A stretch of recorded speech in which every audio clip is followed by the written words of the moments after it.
Madame, Monsieur, bonsoir et merci de votre fidélité à ITV en ce 12 mars 2020.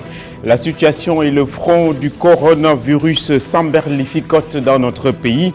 En 48 heures, les autorités sanitaires ont décompté 6 nouveaux cas positifs face au Covid-19. Donc, le Sénégal est véritablement entré dans le dur. Voici la colonne vertébrale du journal. Il n'y a pas encore le feu à la maison, mais le sort s'acharne sur le pays avec, en une seule journée, la communication de 5 malades supplémentaires par les autorités habilitées. La crise sanitaire est on ne peut plus vrai. En plus de la mobilisation et du nécessaire sang-froid, il faudra bien que l'on croise les doigts. Le patron de l'ISEG, dont les secrets d'alcôve ont été mis sur la place publique et dans de beaux draps, le parquet vient de l'envoyer en prison en aggravant et en criminalisant les faits pointés. La chute est dure pour lui. Le chef de l'État s'en trouve choqué par le massacre des forêts casamançaises et qui implique aussi bien la Gambie que la Chine.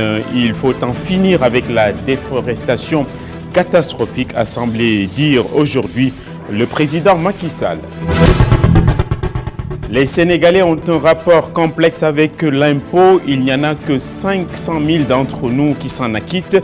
C'est une situation avec laquelle la DGID veut finir avec le lancement du plan Yatal pour élargir, mais en douceur, l'assiette fiscale. Enfin, face au coronavirus, la mesure radicale du président américain de suspendre les voyages depuis l'Europe, et cela pour 30 jours, excepté le Royaume-Uni. Le cordon sanitaire viserait à freiner la pandémie qui a rendu malade plus de 1000 Américains. La récession économique mondiale ne pourra plus aujourd'hui être écartée. Voici ce soir la colonne, le développement de l'information.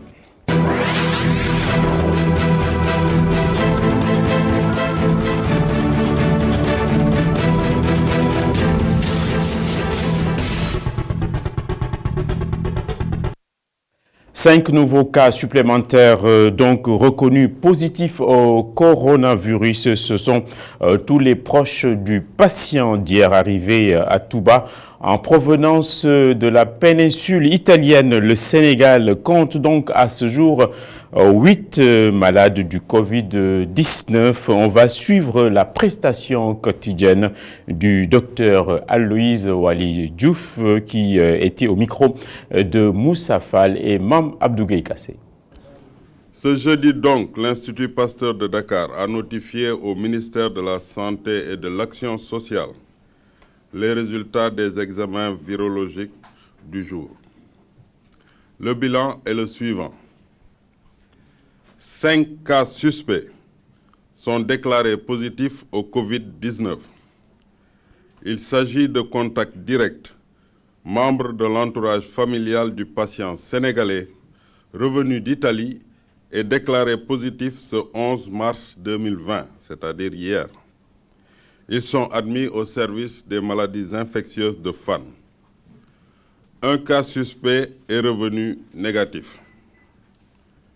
Ainsi, depuis le 2 mars 2020, 10 cas ont été confirmés au Sénégal, 2 cas guéris et 8 cas actuellement sous traitement.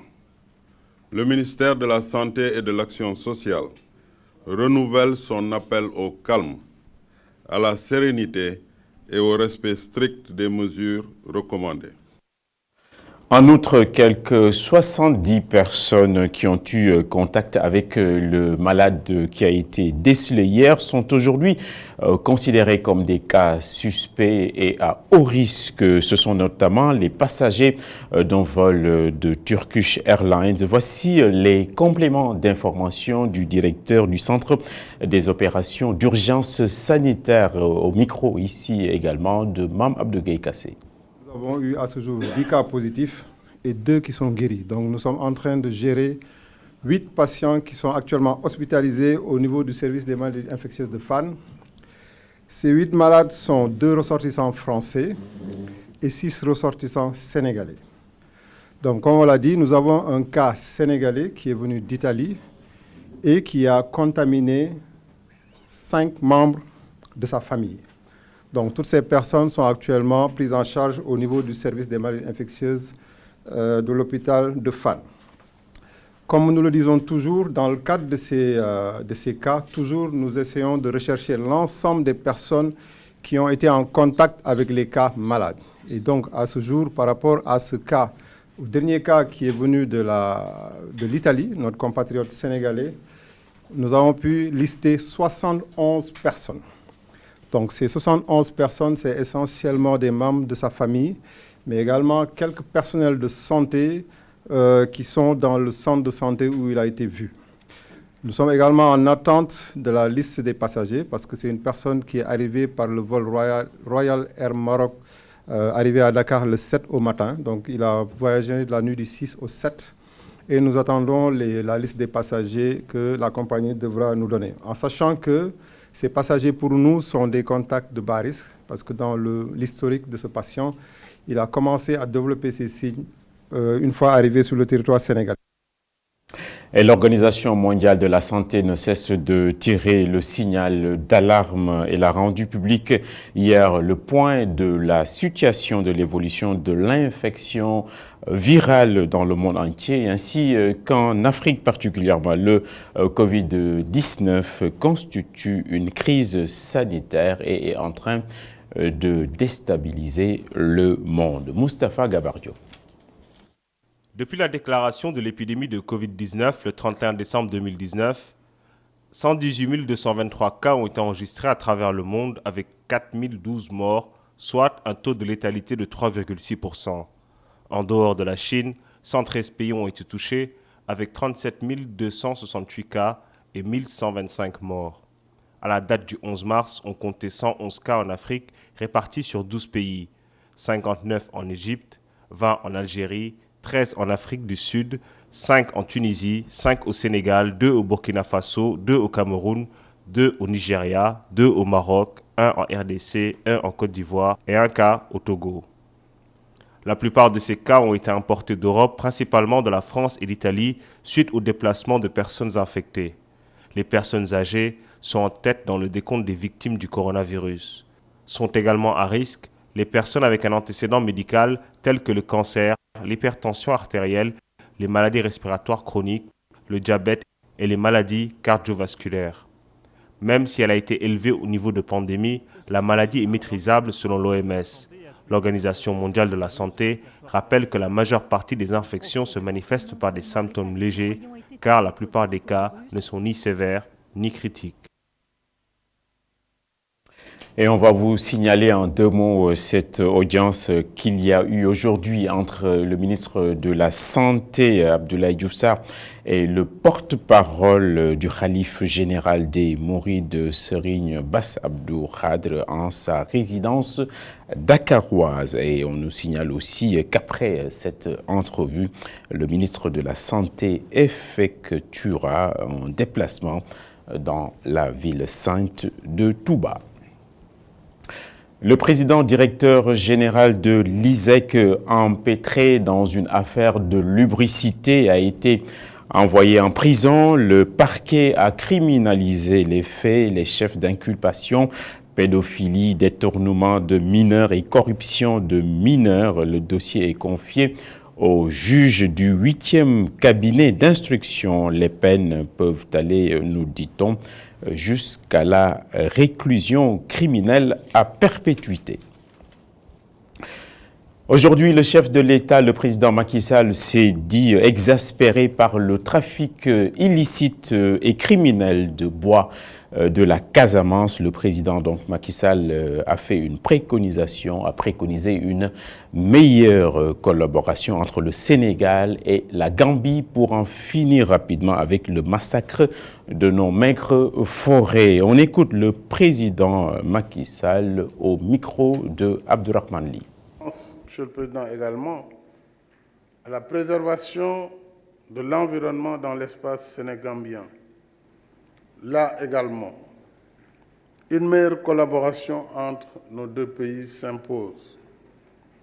Le trafic illicite de bois est en train de décimer nos forêts, d'appauvrir la biodiversité et de mettre en péril les conditions de vie de nos populations. C'est une catastrophe majeure que nous ne pouvons pas laisser perdurer. Je veux dire fermement aux coupeurs de bois, aux trafiquants et à leurs complices que nous ne leur laisserons aucun répit.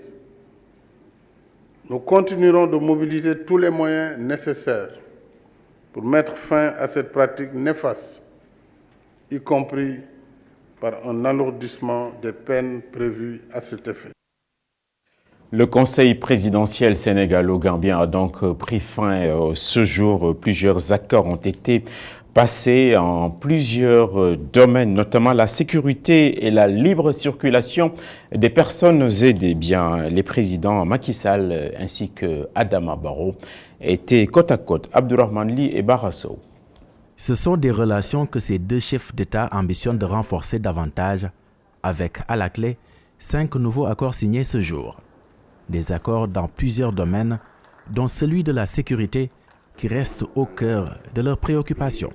Tenant compte du contexte régional marqué par l'aggravation des attaques terroristes et de la criminalité transfrontalière, les deux chefs d'État ont demandé à leur gouvernement de rendre effectifs les patrouilles mixtes ou conjointes le long des frontières et l'échange de renseignements et la formation et de négocier un protocole opérationnel sur ces questions de sécurité. Dans le domaine de la gestion des frontières, ils ont demandé la reprise dans les meilleurs délais des travaux de la commission mixte sénégalo-gambienne de gestion des frontières en vue de la délimitation de la démarcation des frontières. Voilà pourquoi nous sommes tenus de nous concerter en permanence, de nous rendre visite mutuellement, de dialoguer en toute confiance et de rester solidaires en toutes circonstances. Le président gambien Adama Barrow n'en est pas moins conscient. Il préconise une meilleure gestion des frontières, une gestion qui n'empêchera pas la circulation des personnes et de leurs biens. Je suis heureux que grâce à des engagements constants entre les hauts fonctionnaires et les dirigeants politiques des deux pays, les obstacles au bon fonctionnement de la circulation des personnes et des biens et services entre la Gambie et le Sénégal par la fermeture des frontières soient gérés avec succès, car le dialogue avec les syndicats des deux parties porte ses fruits. Il est important de ce point de vue que nos deux gouvernements veillent à la fluidité du transport public et privé de part et d'autre. C'est la finalité même des investissements importants consentis pour la réalisation du pont. Il faut dire clairement que les blocages et autres entraves à la libre circulation des personnes et des biens ne sont pas acceptables. Une coopération économique entre les deux États a également été à l'ordre du jour. Le tourisme et le commerce, les principales cibles. Dans le cadre de notre coopération économique, le tourisme et le commerce sont deux domaines avec lesquels les deux pays peuvent faire des progrès significatifs. Nos secteurs du tourisme ont collaboré dans le but de renforcer les capacités et leurs institutions d'accueil tant en Gambie qu'au Sénégal. À ce titre, des experts des deux pays pourraient entreprendre des études et faire des propositions dans ce sens. Cela pourrait éventuellement conduire à la création d'un marché unique de destination touristique qui soit suffisamment compétitif comparé aux autres marchés de destination dans la sous-région et au-delà.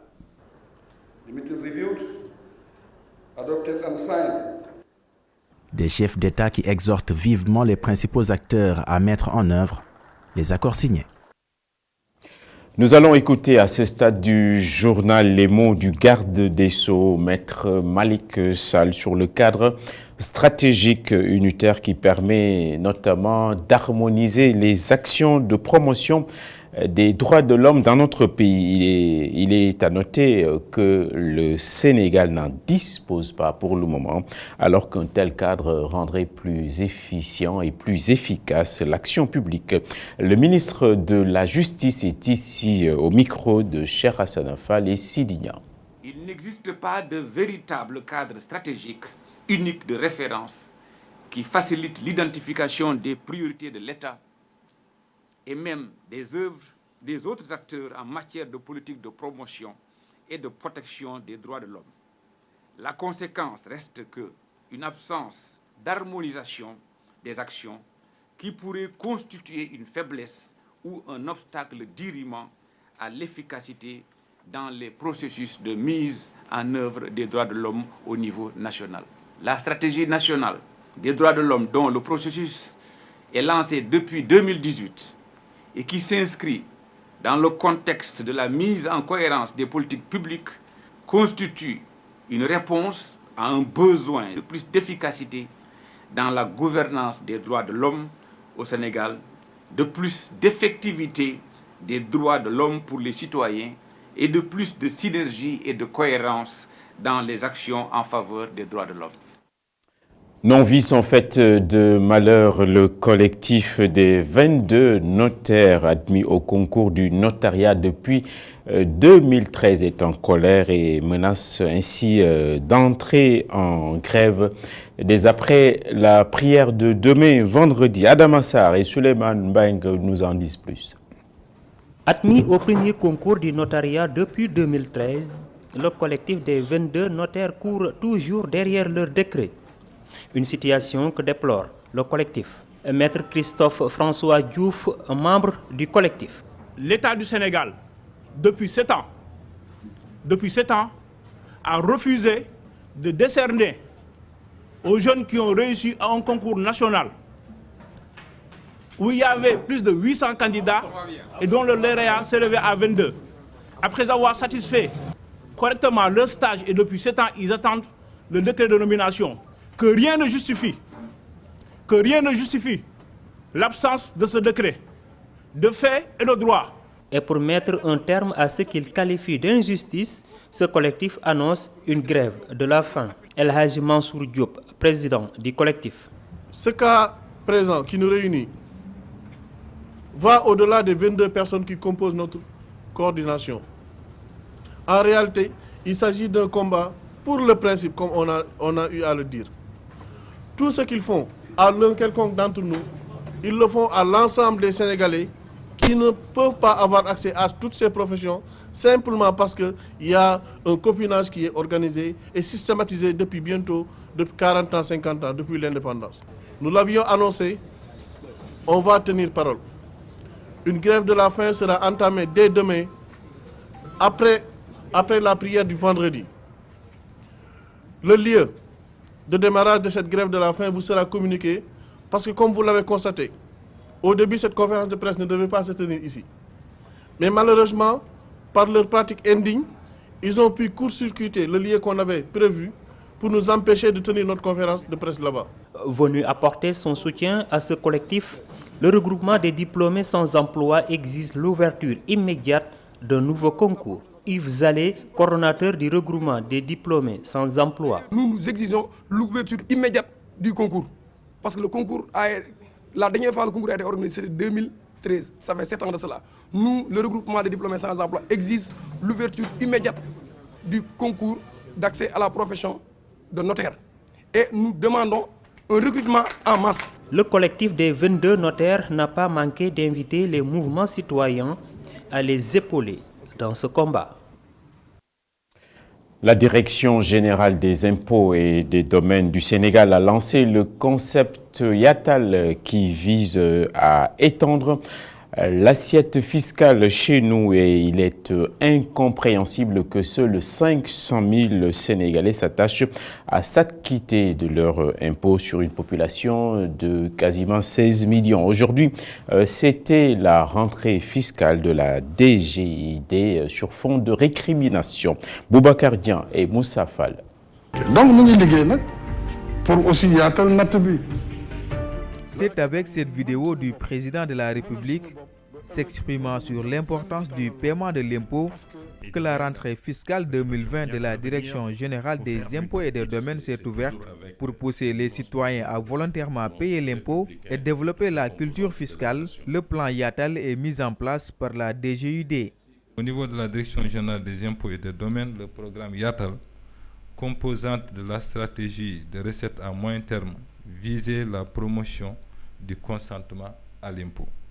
En effet, il est essentiel de développer la culture fiscale pour asseoir un civisme fondé sur des droits et les responsabilités à tous les niveaux, publics et privés. De surcroît, le niveau des ressources fiscales conditionne la souveraineté économique de l'État. Le président l'a rappelé tout à l'heure. Vise à mobiliser le corps social constitué des filles et fils de ce pays pour une prise en charge solidaire de notre développement. Force est de reconnaître qu'il y a encore des recettes fiscales en congé. La preuve, moins de 500 000 Sénégalais payent l'impôt pour une population de 16 millions, ce qui rend difficile le financement des plans de développement. Il résulte de ces orientations que le pacte fiscal Yatal est un dialogue de responsabilité entre les citoyens et l'État, car l'acquittement entre les citoyens et l'État, car l'acquittement spontané de l'impôt est tout autant un devoir pour le premier qu'une source de redevabilité pour le second. C'est pourquoi je salue vivement et souhaite qu'on arrive à une perception de l'impôt par le citoyen sous le prisme des notions de bien commun et d'intérêt général. Aussi, le développement d'une véritable culture fiscale dans notre pays doit se matérialiser d'une part par le consentement à l'impôt, c'est-à-dire l'élévation du respect volontaire des obligations fiscales au rang de déterminant de la citoyenneté pleinement assumée, et d'autre part par une obligation de reddition des comptes et par une meilleure qualité du service à la charge des entités publiques. Pour combler ces déficits, Abdoulaye Daouda Diallo appelle à une prise de conscience citoyenne pour la mise en œuvre de la stratégie de recettes à moyen terme. Dès lors, il est nécessaire que chaque citoyen prenne conscience de son obligation, d'abord morale, ensuite juridique et enfin patriotique, de contribuer à l'effort collectif de construction nationale et de solidarité en faveur des couches les plus défavorisées. Monsieur le ministre, mesdames, messieurs, chaque acteur, chaque citoyen a son rôle à jouer dans la mise en œuvre de notre stratégie de recettes à moyen terme, y compris le Yatal. Pour ce faire, j'exhorte toutes les administrations, les établissements publics, tous les élus, les secteurs privés, la société civile, les chercheurs et toutes les forces vives de la nation à s'impliquer activement dans la mise en œuvre de cette nouvelle approche de la mobilisation des recettes. J'invite particulièrement les autorités et notabilités religieuses et coutumières ainsi que les autorités politiques et administratives à participer à la sensibilisation et à l'éducation des citoyens sur cette nouvelle orientation de l'État. L'impôt est le prix de l'émergence et du développement solidaire. Chacun a son rôle et sa place dans l'œuvre de construction nationale pour des services publics de qualité. Par ces mots, je déclare officiellement lancer le programme Yatal. Je vous remercie de votre aimable attention. Pour garantir la réussite du plan Yatal, la Direction générale des impôts et des domaines compte faciliter l'accès à la terre pour l'habitat social, mais aussi permettre aux entreprises de financer leurs activités à travers des systèmes de garantie.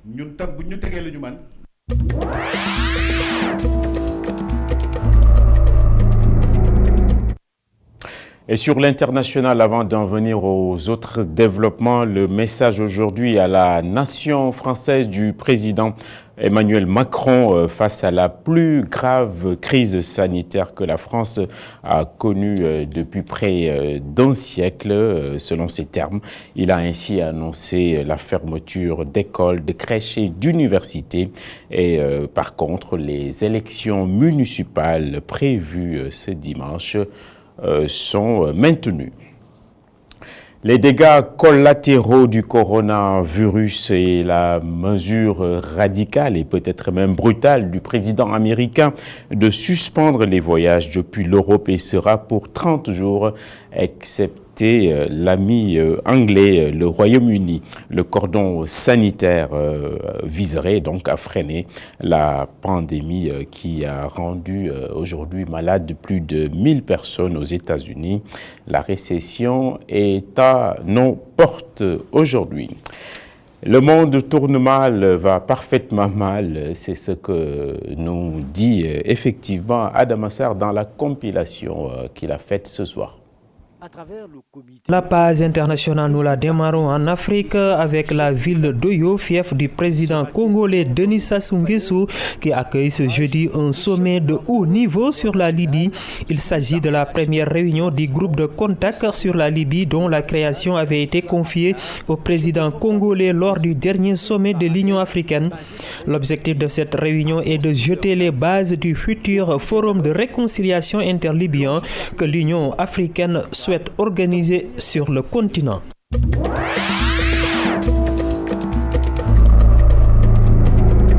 Coronavirus, l'Union européenne a été réveillée par l'annonce fracassante de Donald Trump d'interdire l'entrée du sol américain aux ressortissants de 26 pays de l'Union européenne pour un mois.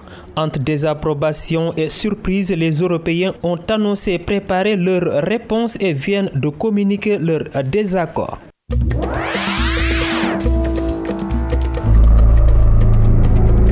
En Iran, le nombre de personnes contaminées a encore augmenté, dépassant le chiffre de 10 000 personnes, alors que les autorités font état de 429 morts depuis le début de l'épidémie. L'Iran a demandé à bénéficier d'une aide de 5 milliards de dollars au FMI et la levée immédiate de toutes les sanctions américaines.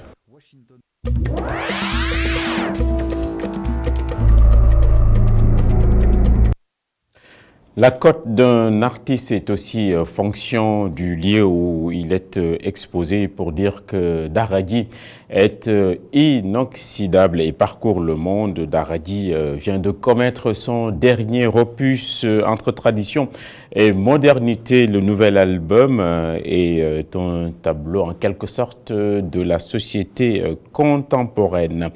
Fada Freddy et Nongodi, le binôme donc Fada Freddy et Nongodi sont revenus sur les péripéties de cette production au micro de Sophia Ba et Augustin Manda.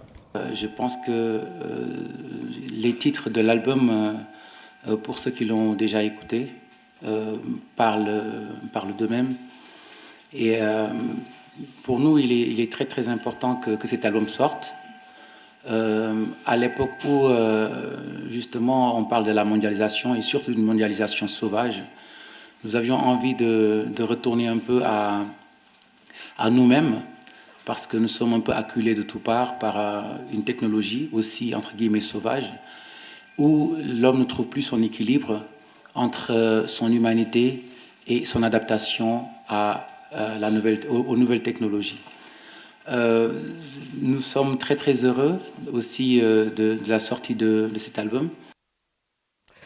Les Cassandres du monde entier ont prévu la fin des médias avec donc Internet. Mais nous, ce soir, on vous propose la trajectoire de ceux-ci sénégalais, donc depuis l'indépendance à nos jours. Et il va de soi qu'ils ont été traversés par de nombreuses mutations. Au départ, on pouvait compter les médias sur les doigts d'une seule main, mais à ce jour, il est tout à fait libre, donc l'espace, le paysage est libre sur fond de beaucoup de bouleversements apportés par Internet. On l'a dit, le message, c'est le médium, c'est ce qu'on avait appris à l'école. Dossier réalisé par Amagor Robernian et Suleiman Bang.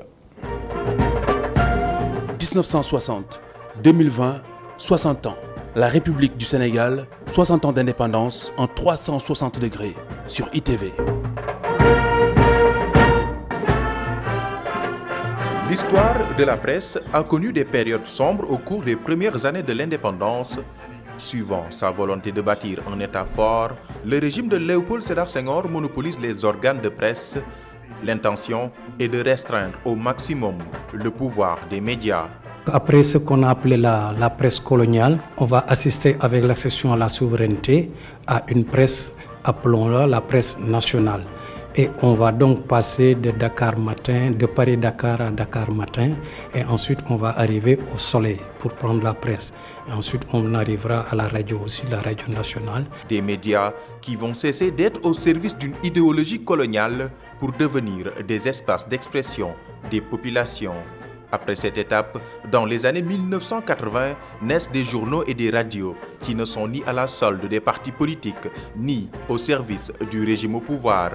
Ainsi, Walfadjri et Sud Hebdo vont graviter autour du Soleil en 1984 et 1986. Pendant ce temps, Radio Sénégal procède à la décentralisation de ses antennes dans les régions. Les porteurs de projets de radio privés devront attendre encore une décennie. C'est en 1995 que les ondes sont libérées avec le début d'émissions de Sud FM et Nostalgie. Des radios thématiques émergent également en 2002. C'est le cas de Santé FM, Manoré FM, Sorna FM. Dans cette même lancée, Sport FM se spécialise dans le sport. Envie FM s'approprie le traitement des questions environnementales. En 2000, une nouvelle ère s'ouvre avec l'arrivée de Abdoulaye Wade au pouvoir. Maintenant, on va assister à la suite, après cette première phase de 60 jusqu'aux années 80, où on va avoir ce que j'appelle le monopole de l'information va être détenu par un journal, une radio ou en 72 par une télévision. On va passer à un pluralisme médiatique où on va avoir une expression plurielle, n'est-ce pas, des préoccupations des populations. Donc on aura deux moments, un moment de monopole et ensuite un moment d'ouverture, de pluralisme médiatique. Ce sont les deux grands moments, n'est-ce pas, au niveau de l'histoire des médias au Sénégal. Sur le plan juridique, la loi sur la presse entre en vigueur en 1981. 40 ans après, l'urgence est de contextualiser ce cadre avec un nouveau code de la presse. Alors le code de la presse va déterminer les conditions d'entrée, n'est-ce pas? Par exemple, on va dire que pour maintenant être journaliste et pouvoir bénéficier de la carte, il faut non seulement être diplômé d'une école de journalisme reconnue, n'est-ce pas? Et même pour exercer certaines fonctions à l'intérieur du métier, comme par exemple directeur de publication, il faut un certain nombre, n'est-ce pas, d'années d'ancienneté. Tout cela, le code de la presse va organiser cela de manière à ce que, je n'aime pas le terme assainir, mais à ce qu'on rentre dans un corps de métier qui a des règles et qui est organisé. Dans le cadre de la formation des professionnels des médias, on assiste à une multiplication d'écoles de journalisme, mais le rendu en termes de ressources humaines pose problème, selon l'enseignant-chercheur. Tant que Abdoulaye Wade était dans l'opposition et qu'il pensait qu'il y avait une presse qui l'accompagnait et qui le soutenait, les rapports, les relations étaient plutôt apaisées. Maintenant qu'il arrive au pouvoir, il pense que peut-être c'est l'accompagnement qui devrait se poursuivre et qu'il a en face de lui non plus une presse qui l'accompagne, mais peut-être une presse qui s'oppose à son projet politique.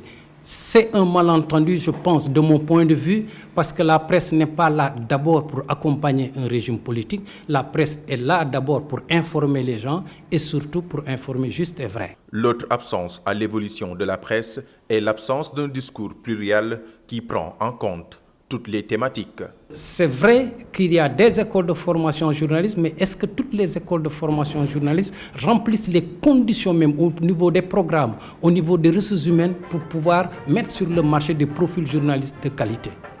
Voilà une des difficultés de mon point de vue en ce qui concerne la formation, n'est-ce pas, des journalistes. Du monopole de l'information au pluralisme des médias, le Sénégal a connu des évolutions dans le domaine de la presse. Aujourd'hui, cette dernière est confrontée au phénomène des fake news, un tourbillon de désinformation qui balaie la quasi-totalité des sites d'information. Au même moment, le public se montre de plus en plus exigeant vis-à-vis des médias, de plus en plus confrontés à la faiblesse des ressources économiques.